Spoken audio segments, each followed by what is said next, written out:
Hey there friends, Nibs again. Out here in the garage tonight, doing a little bit of goofing around, and I wanted to do a real quickie for you guys. Just a real quick update on the Umarex Iconix.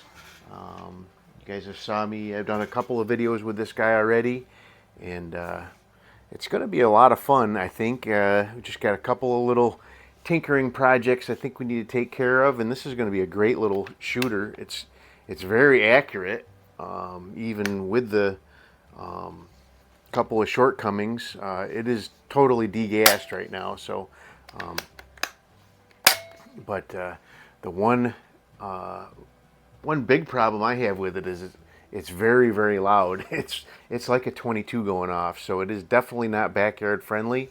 I am working with Terry right now to figure out a solution for a silencer for this. There is this little plastic plug up here that goes in and slips over top of a steel barrel inside the shroud here. So I'm working with Terry over at Buckrail to figure that out. But what I wanted to show you guys in this video is I did play around with the trigger just a little bit on this thing. I think there's a little more that can be done, but it's not a horrible gun to take apart and put back together. There's just a ton of screws. So first thing you got to do is take your scope off the top, and then there's three in the Picatinny rails are attached to the top with three in each piece. You got to take those off. And then there's a bunch of little Phillips all the way around the outside edge and a couple more on the back side. And then there is actually three big Allen head screws, back, middle, and front, that you have to take off. And then the clamshell will come apart and you can get the trigger out of this. And the trigger will come out as one complete mechanism, and you can actually work on it while the trigger is out of the gun. But what I've done so far, I didn't do any kind of polishing or any kind of thing like that with it yet. But what I've done is there are two springs in there, and they are lawyer heavy. Boy, I'll tell you what. I did not take a picture of it. I meant to, but I forgot to while I was working on it.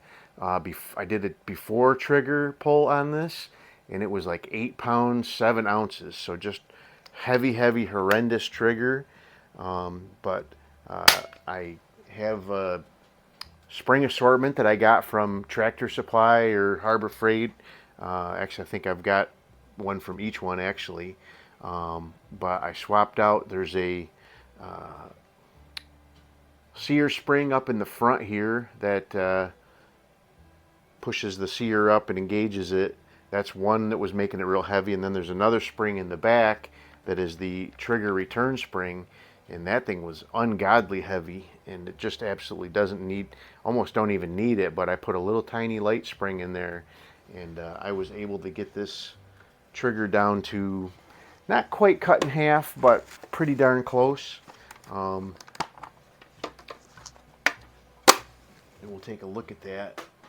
But I think it's going to make a big difference in how this gun will shoot. It was already shooting really good. You guys saw my groups. I had some really good groups at 20 yards with it, and I think it's going to do a lot better. So, but let's go ahead and just do a couple of pulls. I'll show you.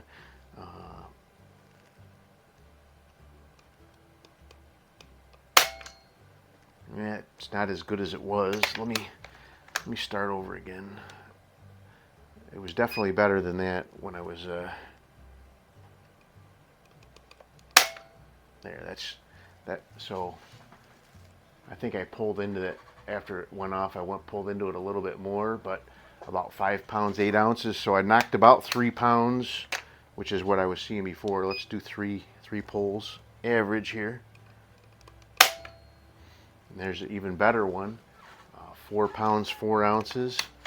So and it really matters how you hook the and there's a 5 pounds 12 ounces. So still not a great trigger, but a whole lot better than 8 pounds 7 ounces. That's unbelievably heavy. So 5 pounds 3.4 ounces was our 3 pull average, and it actually does just feel so much better.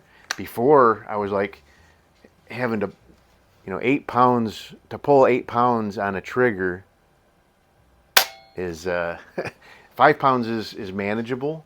8 pounds on a trigger is just, you're straining, and you're actually like, you can kind of almost feel the gun moving as you're trying to squeeze that trigger with that much weight. So I think it's going to make a big difference, and that it feels night and day difference too. So I think there's a little bit more I can do. So the sear on this looks a lot like the sear on a Crossman 1322 or 1377 type of arrangement, where the hammer pulls back and the sear cocks up and grabs that hammer. And I think if I polish those two mating surfaces between those two, it'll make a huge difference on this trigger as well. So, but I think it's going to be a fun little package. This Umarex Iconix is just, it's under $200, and I think it's gonna. So, I think it's really going to give the Crossman a run for its money, for sure. For an extra $30, it has a magazine. Well, it's a lever action, just weight amount of scope. The only thing it doesn't have, like the Crossman 3622, is right now no factory provided provisions for a for a silencer. But just like everything else, I'm sure Terry will come up with a way, whether it's a collet for, he's got this collet silencer here that has these collets inside. This is a 14 millimeter collet in there right now. He said he's going to try to make an 18 millimeter collet for me that'll allow this to slide right over top of the end of this barrel, and that will look really cool on there. So, but either that, or you'll come up with a replacement for this plug in the end that will just slide in there. That would be viable as well. But anyway, real quick one for you guys. Just wanted to give you an update. We'll have this guy. It's Friday night, but I'm going to get this guy out to the range this weekend and try it at like 25 and see what we can do even at 50 yards. Really shoots the Crossman Premier hollow points very well. And like I said in the other video, I like a gun that'll shoot cheap pellets very well. So, but there you go. Hope you guys liked the video. Stay tuned for more on this guy. It's going to be a lot of fun. Till next time, have a great day.